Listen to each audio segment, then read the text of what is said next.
This is a test video, but it's also a prediction video.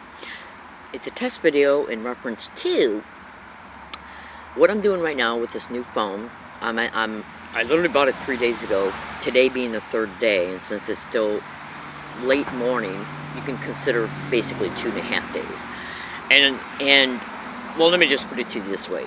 You can go to Google and YouTube and extensively research gang stalking and cell phone hacking, gang stalking and computer hacking, gang stalking and electronic hacking, and extensively research all three of these descriptions, and I think you will start to conclude that the perpetrators that are directly connected to organized stalking, gang stalking, criminal expeditions do hack into every electronic of a targeted individual. It's all over the internet.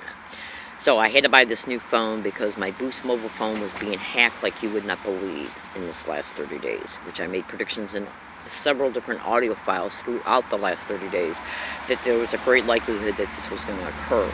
In fact, I've noticed a behavior in the past 40 days where it looked like that they were trying to target me concerning my public transportation, where I get my needs met at grocery stores. Both of those initiated campaigns were stopped in their tracks by me as of today's date. And so then now all of a sudden the phone the phone problem started happening. So I went to Best Buy and bought this phone 3 days ago. It cost me $104. Okay, and the latest fiasco with the Boost mobile phone that they were targeting occurred 5 days after I made my phone bill.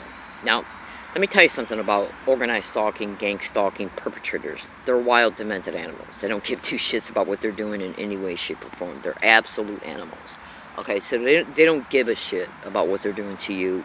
Everything and anything they do to you, they don't care at all. They're criminals. Okay, so I went to go make a Periscope video about 10 minutes ago. It stopped abruptly as I was in the middle of broadcasting. And at the point where it stopped at, I was 14 minutes into the video. It stopped. I couldn't get out of it. Then the phone, the phone home screen went totally blank, and then I couldn't. And then once I pressed the power bar to bring it back up, the home screen eventually came back up. But then I couldn't swipe it in order to get into my applications, so I had to literally reboot it. So, then I went to go upload that video that got from Periscope, which got saved to my gallery application, to YouTube, and it would not upload. So if a 14-minute long video will not upload when I only have got 17% of my data, my memory, in the actual phone used up, and only about 35% in RAM memory used up, if it won't upload a 14-minute long video, what's going on there? Also, I'm noticing my service connection is only at 1 bar. Okay, so if you don't think that there's not any way that these filthy, sick, demented animals cannot interrupt even your internet connection, computer, phone, think again. I've seen videos online of women literally showing their phones being held in their palm and their controls on their phones being completely taken over. That person was a whistleblower.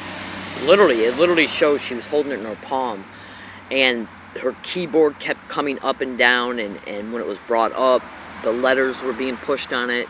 It was switching back and forth from app to app to app to app to app to app. Now, that is a hallmark classic technique of individuals hacking into your phone. The same exact identical thing happened to another one of my phones, to a T, back in November 2016. So right now I'm at 4 minutes into this video, and what I'm going to do once it reaches about 5 minutes, I'm going to stop the recording and I'm going to try and upload it to YouTube. We're going to see how long it takes. And the reason why I'm doing this is for security protocols. Today's date is October 12th, 2017. And I make my videos in order to be able to predict what might happen to me or my property as a result of being a gang stalking victim. I also make videos that describe the campaigns of gang stalking. I also make videos to inform concerning things that have already happened to me, and combined with predictions pertaining to what might still happen to me. If I can't communicate with the public, how are they going to know what's currently happening to me in real time? Now, that is another reason why it is extremely believed that gang stalking victims are being set up for staged events at libraries, including university libraries, so they can use these staged events, and coffee shops too, where Wi-Fi is available, so they can use these staged events as normal appearing reasons to ban you, so you cannot use their library services and or Wi-Fi to make videos and upload videos about what you're experiencing, where you're experiencing at, and or predictions pertaining to what you might experience, because they don't want the public to be able to see any evidence. They don't want the public to be aware that what you're predicting is coming true. If I predict on July 6, 2014 that I'm going to be assaulted, and then 2.5 days later I'm literally assaulted at the very spot the prediction was made, do you think that's an accident?